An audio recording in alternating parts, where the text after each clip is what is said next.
So in this video, I want to talk to you guys about and give you guys a couple of tips on how you can improve your game quicker than you ever have before.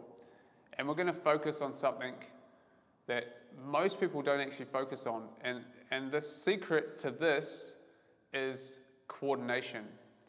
And when you see someone get on the court that hasn't played very much squash before, but they seem to just have this natural ability just to pick things up really quickly, generally, 9 times out of 10, these people will have a huge amount of coordination. And some people will just say, oh, that's talent.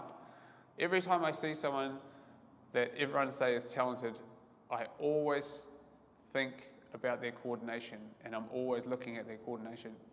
So coordination is so important in developing this skill, because coordination means that you can change, adapt, you're more in control of your racket face, because if you're in control of your racket face, you're in control of the ball. And the more control you have of the ball, obviously the better you are, but it also means that you'll have better, you're able to improve your tactical part of your game more.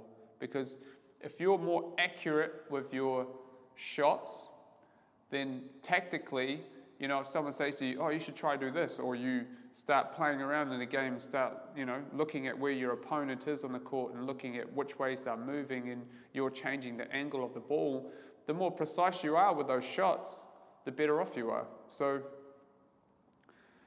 having this coordination is hugely important. And the number one thing that I would recommend is learning to push the ball. And the reason that you want to learn to push the ball is because this small, simple little drill of pushing your racket from A to B means that you're fully in control with your coordination of where you're pushing your racket face. So when you push your racket face from A to B, that's where you're pushing the ball on the front wall. So here we are relying on our skills, not on our timing to hit the ball. So when we swing in a circle or a semicircle, or we make some kind of shape and our racket face changes angle as we're going through the ball, we're only relying on timing to get the ball to where we want it to go. So I've developed 2 drills. The first one is the string line, so check out that video. The second one is the square, hitting the square. So make sure you check out the string line and hitting the square videos, because they are a really basic, simple way for you to understand what you're doing with your racket face so that you can see it and then you can develop it from there. So we're just taking it right back to a basic level, and you can do this no matter what level you are. I still do the hitting the square one now, and I would do it now, and I would get anyone to do it at any level, because you are developing your coordination. You should never stop developing that coordination and ball control, because when you look at, say, someone who improves really quickly, the biggest thing that they have is that coordination.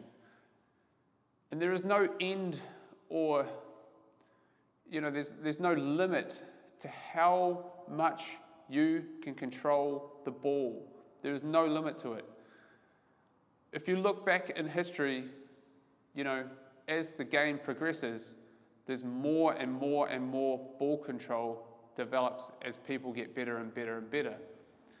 But we've got to try not to focus on this is the level that it's at, especially if you're wanting to be a professional squash player. You've got to look past that and just focus on developing your skills and not worry about where the level is, and try and push past it. So we're going past the boundaries that are already there.